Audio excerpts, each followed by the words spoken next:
বৃহস্পতিবার থেকে শনিবার টানা ছুটিতে কক্সবাজার ভরে গেছে পর্যটকে। তীব্র গরমে তারা সমুদ্রের পানিতে মেতেছেন আনন্দ উল্লাসে। পর্যটকদের নিরাপত্তার বিষয়ে সচেতন রয়েছে ট্যুরিস্ট পুলিশ ও স্থানীয় প্রশাসন। দর্শক, বিস্তারিত জানাচ্ছেন কামরুল ইসলাম মিন্টু। টানা 3 দিনের ছুটি পাওয়ায় ভ্রমণ পিয়াসী মানুষের ভিড় বেড়েছে কক্সবাজারে। গরম উপেক্ষা করে ঢেউয়ের সাথে খেলায় মেতেছেন অনেকে।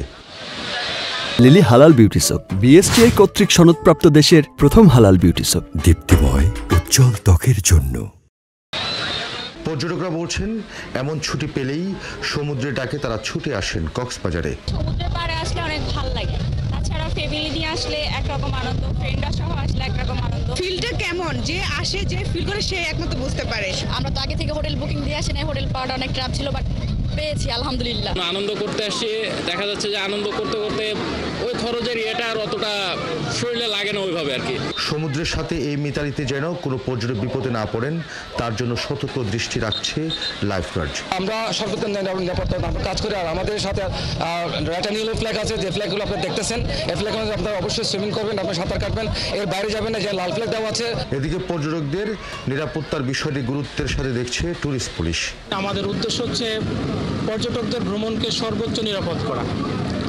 আর লাবণী পয়েন্ট, সুগন্ধা সহ কলাতলি প্রত্যেক জায়গায় আমাদের টহল টিম বক্সে ডিউটি আছে। আর হোটেল মোটেল কলেজ ব্যবস্থা বলছেন, গেল ঈদের পর এবারই পর্যটকদের উপস্থিতি সবচেয়ে বেশি। একটানা 3 দিনের ছুটিতে আসলে যেভাবে পর্যটকদের সমাগম হওয়ার কথা, প্রথম 2 দিন হয়েছে, কিন্তু শনিবার আসলে এরকম বুকিং হয়নি। হয়তো পরীক্ষা বা দেশের সার্বিক পরিস্থিতি মিলিয়ে হতে পারে।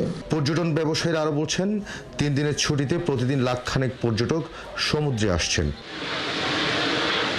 কামরুল ইসলাম মিন্টু, 71, কক্সবাজার।